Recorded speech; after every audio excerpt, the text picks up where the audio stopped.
Doc Talk is brought to you by Merck Animal Health, the science of healthier animals. Welcome to Doc Talk. We're going to have a great show today. Today, Dr. Casey Olson is going to be here. We're going to talk about something really cool and fun. It's going to be about cover crops. The term is regenerative agriculture, and we're going to talk about some things that are going to extend your grazing season, things that you probably hadn't thought of that are going to be a lot of fun, so stay tuned.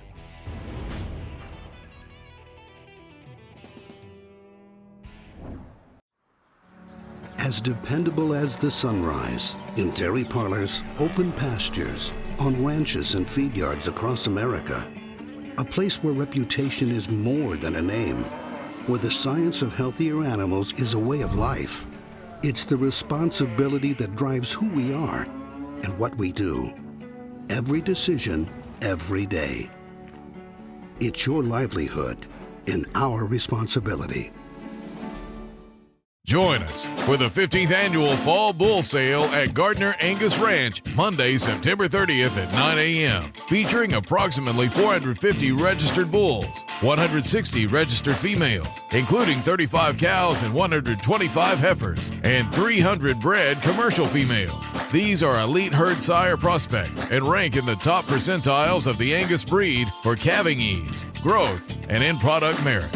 Catalog will be available at GardnerAngus.com. Register for online bidding at liveauction.tv. It's business as usual, producing value-added seed stock that provides opportunities for profitability regardless of our customers' chosen marketing endpoint. See you in September at the ranch. Closed captioning brought to you by Vet Gun with Amel and new AMA Abamectin Vet Caps, the 1-2 punch against horn fly resistance from AgriLabs.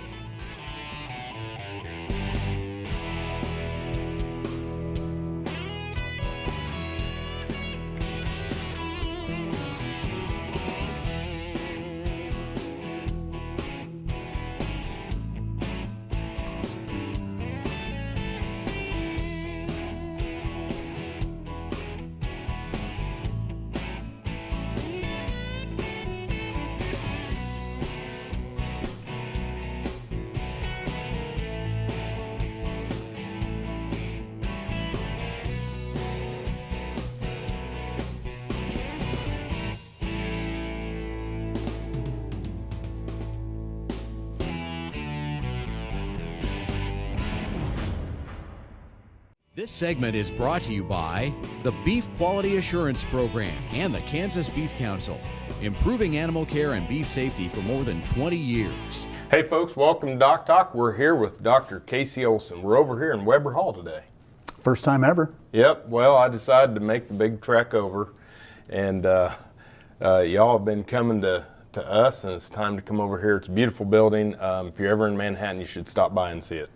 It's true, and when we want to impress prospective students or parents, we bring them to this room, the Heritage Room, as we call it. There's 150 years of animal science and industry history in this room. It truly is great. And Dr. Olson is a ruminant nutritionist, and he is a professor here in animal science and industry. And we're going to talk about cover crops. We're going to talk about grazing cover crops, and really it's about regenerative agriculture, right? Yeah. And that's a term that I heard for the first time probably less than 2 years ago. But cover crops and grazing are part and parcel with this concept of regenerative agriculture. And it's about using those tools that I just mentioned to improve soil quality, improve fertility, to reduce the chances of erosion, to improve moisture infiltration, all while reducing dependence on herbicides and on synthetic fertilizers. The practitioners of what's called regenerative agriculture are pretty few in number at this point, but I think the potential growth in this area in American agriculture is virtually unlimited.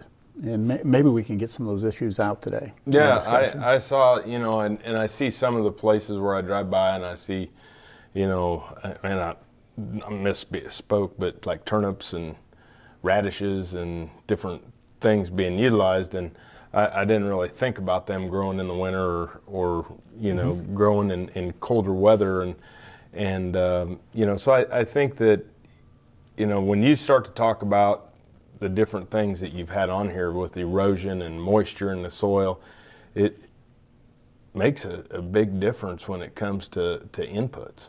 It does, and the frustration with conventional tillage, with most of the practitioners of conventional tillage, is that we don't spend less over time on herbicides and on synthetic fertilizers, and in spite of those inputs, those annual inputs, soil organic matter is trending downward, and maintaining soil health is problematic under those circumstances. When you can realign your production practices to begin to create and enhance soil organic matter and reduce your cost inputs, you really got something special. Yeah. When we think about this, we think about it, mainly as an opportunity for the soil, but there's also opportunities for the cattle. Yep. And even with highly digestible cover crops or cover crop mixtures, you got to think about the fact that calf is removing only part of those nutrients from the system. They're leaving behind a lot in terms of manure and urine. Yeah, they're converting it. That's right. So we're going to take a break. When we come back, we're going to talk about some of the grazing possibilities. We're going to talk about some of the different things and mixtures of things that you can plant, maybe even some that'll attract a deer. Maybe even some that'll attract a deer. Awesome. You're watching Doc Talk. We're here with Dr. Casey Olson. We'll be back right after these messages.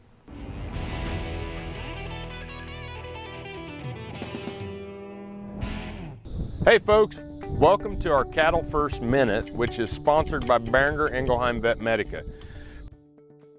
Preconditioning season is coming up, and it is vitally important as we think about animal welfare, antimicrobial stewardship, sustainability, and all the different topics that are ancillary to our industry besides just making money that we need to pay attention to. And I don't know of any tool that we have that is better in these types of systems and preventing antimicrobial use than preconditioning calves.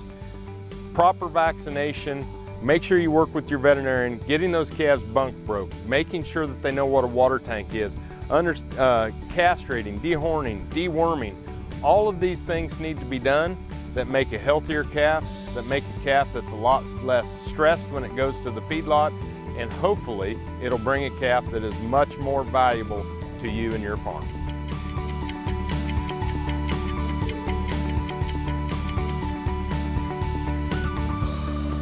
What if sustainability were synonymous with U.S. soy? If energy efficiency, water quality, and soil health help define U.S. soy's value, that future is here, the time is now. To meet end-user demands, the Soybean Checkoff is committing to sustainability that's achievable, worthwhile, and enduring. A message from the Kansas Soybean Commission, the Soybean Checkoff, progress powered by Kansas farmers. Join us for the 15th Annual Fall Bull Sale at Gardner Angus Ranch, Monday, September 30th at 9 a.m., featuring approximately 450 registered bulls, 160 registered females, including 35 cows and 125 heifers, and 300 bred commercial females. These are elite herd sire prospects and rank in the top percentiles of the Angus breed for calving ease, growth, and end product merit. Catalog will be available at GardnerAngus.com. Register for online bidding at liveauction.tv. It's business as usual, producing value-added seed stock that provides opportunities for profitability regardless of our customers' chosen marketing endpoint. See you in September at the ranch.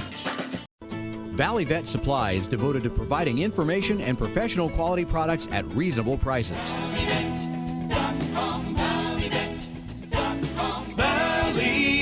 Supply. This segment is brought to you by the Beef Quality Assurance Program and the Kansas Beef Council, improving animal care and beef safety for more than 20 years. Hey folks, welcome back to Doc Talk. Here with Dr. Casey Olson, who is a professor, and you have a professorship, and I have to ask you this every time. Well, actually, if you pan the camera just over here to my right, you'll see a picture of Walter M. Lewis. My professorship here at Kansas State University was endowed by his family in his memory. And Walt Lewis was a very distinguished Hereford breeder. He's the only guy to be president of the Polled Hereford Association and the American Hereford Association. And he was an early practitioner of cover cropping systems in this state. It was not known by that name at that time, but he loved his forage and he loved his cattle, and I'm proud that my position here at Kansas State is endowed by his family. That's awesome. So let's jump right into it then. Talk about some of the grazing possibilities that we have with cover crops. Well, it's goal dependent, obviously, but it's a way to protect, to stabilize, to enhance the quality of soil, either in between crops or while there's a current crop growing. Okay, a real simple example of a cover cropping system is you got actively growing corn that you intend to make silage out of, or you intend to pick as grain, but a small grain might be air seeded on top of that growing corn crop, so that when the corn is gone and maybe the cows go out to graze stalks, they've also got access to rye, oats, wheat, something that's going to be a protein source for those animals while they're grazing the cover crop residue.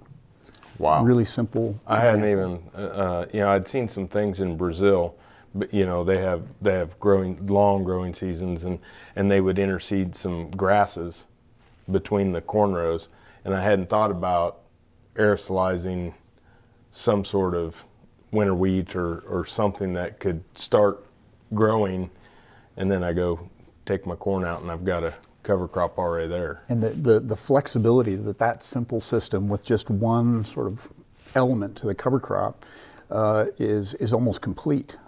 You can get the seed applied at exactly the right time and under the right moisture conditions, while the primary crop, the cash crop, is still doing its thing. Wow. Well, what about other possibilities, like some of the bigger, like when we come in and plant some of after we take the crops out? And there's a couple of ways to think about maybe a fancy or a more complex cover crop mixture. I mean, probably the majority of those cover crops are put in place just to protect soil health and enhance soil fertility, and they will not be part of any kind of revenue capture. Right. But with an appropriately diverse mixture of brassicas, of broadleaf plants, of grasses and legumes, you can not only accomplish a fertility goal, but you can create some mighty good eating for a set of feeder cattle. I'm familiar with a young man just south of Manhattan that has several years of data in terms of steer growth and subsequent crop yields subsequent to the cover crop. And everything has been uniformly positive. Awesome. I mean, the calves gaining 3 pounds a day for up to 75 or 100 days, that's really something. That's when we start to get her done. So when we come back, we're going to talk about some of the mixtures, some of the examples. You're watching Doc Talk with Dr. Casey Olson here at Kansas State University. We'll be right back.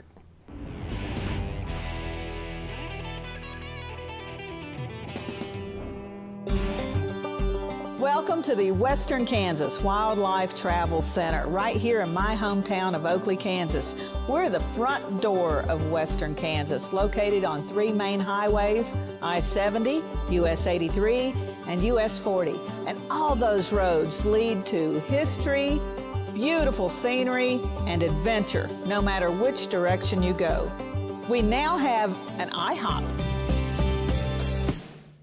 That brand that you've trusted up and down the road in all your travels is staffed with local folks, real people, just like you and me, and we're waiting on you to join us. So for fun, adventure, fuel up, fuel your body, and let's have some fun.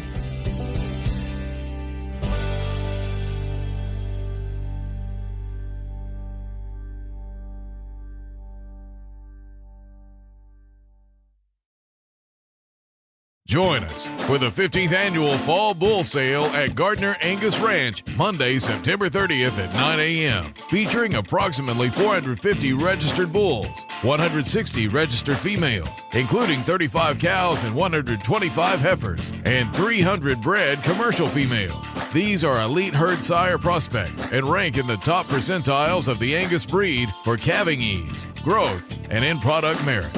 Catalog will be available at GardnerAngus.com. Register for online bidding at LiveAuction.tv. It's business as usual, producing value-added seed stock that provides opportunities for profitability regardless of our customers' chosen marketing endpoint. See you in September at the ranch. Valley Vet Supply is devoted to providing information and professional quality products at reasonable prices. Valley Vet Supply. This segment is brought to you by the Beef Quality Assurance Program and the Kansas Beef Council, improving animal care and beef safety for more than 20 years. Hey folks, welcome back to Doc Talk. I'm Dr. Dan Thompson here with Dr. Casey Olson, and we're here at Kansas State University's Department of Animal Science and Industry, and we are talking about grazing cover crops, regenerative agriculture. Sure. And you know, some of the different mixtures, I always kind of cringe a little bit when I drive by and I see the cow with the turnip about to swallow it. Because I know I'm going to have to go poke one of them out when it gets stuck right there. But, you know, what are some of the different mixtures that, I mean, obviously we've talked a little bit about that coming in, but what are some things that if you were going to break it down into segments? Well, I think that the potential for mixtures are probably as limitless as there are seed varieties out there. So usually, as I said before, those mixtures of cover crops will contain a small grain of some type. They will contain a brassica or a root crop of some type, which in addition to being very nutritious for the potential grazer, is aerating that soil and reducing its level of compaction with the nature, the physical structure of the root. There's also likely to be a legume component, you know, maybe something like alfalfa that's added to the cover crop mix for the purposes of nitrogen enhancement of the soil. And then finally, a broadleaf plant, okay, something that's got a lot of leaf area that's going to protect that soil from damage, from falling water or heavy rainfall or things of that nature. And also, you know, leaf area generally equals nutritional quality in grazing. Well, I just think that when we think about this and we think about incorporating it, how are some of the people, you know, when do they do it, and you know, I kind of how are we getting this started? That makes sense. You know what? You're looking at an aftermath of a cash crop, okay, which can happen several times a year, and you're thinking, okay, what am I going to do with this piece until the next growing season begins? You know, a lot of cover crops are going in as we speak. You know, in some cases that's under irrigation. In some cases it's strictly dry land. But there's a lot of flexibility. Your choice of, you know, the individual components of that seed mixture, okay, is probably going to be reflective of the water regime, your goals for conservation, your goals for crop production, with and without the potential for grazing activity along with it. Huh. So we can put it in, then they're going to go out, they're going to harvest the corn, and then here we are with a cover crop already there. How are you stocking those? Well, that's an interesting question. I think, you know, there's always some rules of thumb, right? Stocking would be dependent on what your ultimate goal is. Do you want to harvest a portion of that cover crop for a cash crop? I mean, certainly that would be possible with wheat interseeded into corn, right? Yeah. In that case, your stocking rate is going to be somewhat limited, maybe just 600 pounds of live weight per acre.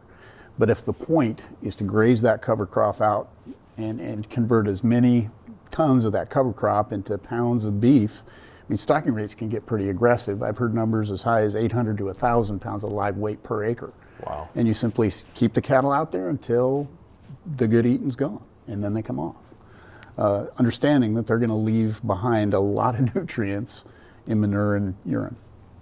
Cool. Well, we're going to take a break. When we come back, we're going to wrap up regenerative nutrition and cover crop grazing with Dr. Casey Olson.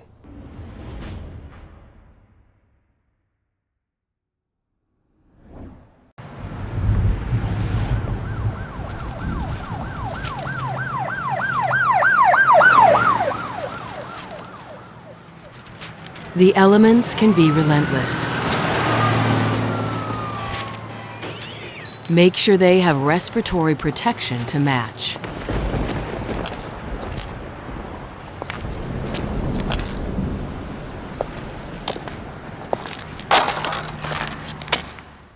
Join us for the 15th annual Fall Bull Sale at Gardner Angus Ranch, Monday, September 30th at 9 a.m., featuring approximately 450 registered bulls, 160 registered females, including 35 cows and 125 heifers, and 300 bred commercial females. These are elite herd sire prospects and rank in the top percentiles of the Angus breed for calving ease, growth, and end product merit.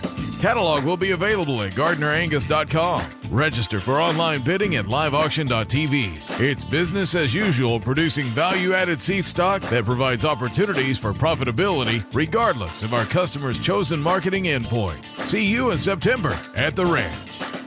Some call it a come-from-behind victory, an unlikely win, a reversal of fortune, snatching victory from the jaws of defeat. This is our moment. Our victory dance, because we choose confidence. We choose Zuprevo for BRD treatment. Ask your veterinarian to prescribe Zuprevo. Zuprevo is a fast-acting, long-lasting BRD treatment that you can count on to get the job done. Choose confidence. Choose Zuprevo from Merck Animal Health. When it comes to stopping hornflies, cattlemen love their Vet Gun. Today they love it even more because Vet Gun now has a 1-2 punch with 2 VetCap insecticides. New AIM-A abamectin can be used in rotation with AIM-L for effective in-season control. Each delivers a unique mode of action to manage hornfly resistance. So start your in-season rotation program with AIM-L and new AIM-A abamectin VetCaps from AgriLabs. Valley Vet Supply is devoted to providing information and professional quality products at reasonable prices. Valley Vet Supply. This segment is brought to you by the Beef Quality Assurance Program and the Kansas Beef Council, improving animal care and beef safety for more than 20 years.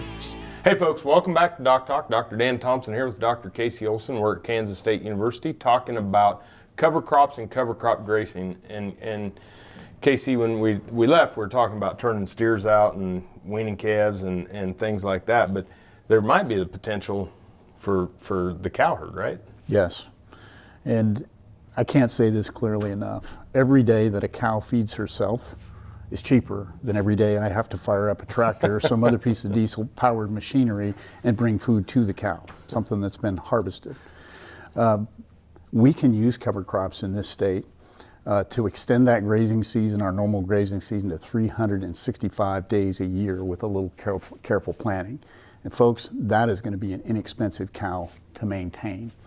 We're at a very early stage in adoption of cover crop grazing in this state, but I think the potential is limitless. And the competitive edge that we can gain as Kansans, as Kansas beef producers, is really appealing to me. Absolutely, I think about that, and I think about other markets. You know, we hate to talk about grass-fed beef, but when I start to think about niche markets and producers that have the ability to fill those niches, I always go back to this: if we don't fill that niche, people are going to eat chicken. So, it's true. Yeah. So I'm not poo-pooing people who do it differently because they're part of our industry. And this might be a way for them to do some of these things. Well, the two big struggles that grass-fed beef businesses have got to face is they have to have a biological type that can be harvest ready at a reasonable age, okay, and they have to have a year-round feed supply, a year-round grazing supply. And cover crops are probably the slickest way to do that. You know, we've always at least been familiar with the idea of grazing forage wheat, right? Yep. But if you get too far north in Kansas, you don't have a very consistent opportunity to plant wheat and then graze it with your cattle. These cover crop mixtures can be constructed to be cold tolerant. You can get them to grow vigorously further north in the state and maybe capture some of the competitive advantage that that winter wheat producers currently enjoy. Yeah, I mean, I think as a beef producer, email Dr. Olson, call Dr. Olson. There's some tremendous things you can do to improve your efficiency and use the ground that you already have. Yes, sir. Sure appreciate you being on the show. It's always a pleasure, Dan. Thank you. It's always a pleasure to have you.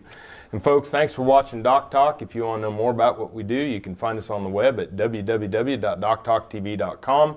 I'm Dr. Dan Thompson, here with Dr. Casey Olson. Remember to always work with your local veterinarian, and I'll see you down the road. Closed captioning brought to you by VetGun with Amel and new AMA Abamectin Vet Caps, the 1-2 punch against hornfly resistance from AgriLabs. For more information about this program or previous programs, go to DocTalkTV.com. Doc Talk was brought to you by Merck Animal Health, the science of healthier animals. Earlier in my life, I rode bucking horses in rodeos, and my shoulders took such a beating, and that was probably the reason for having several previous surgeries on both shoulders. About a year ago, I decided that I didn't want to have another surgery, and so I contacted Kansas Regenerative Medicine, took their treatment process. It was relatively pain-free. Now, after 8 months, my shoulders have healed to the point where I think I'm probably 90 to 95% of normal.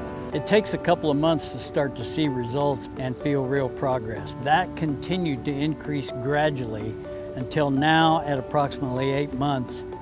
And I'm extremely pleased. I've got full range of motion. I can lift weights, I can throw, I can do a lot of things that I couldn't do without a lot of pain previously. So I'm tickled to death with the results, and I'd recommend this process to anyone.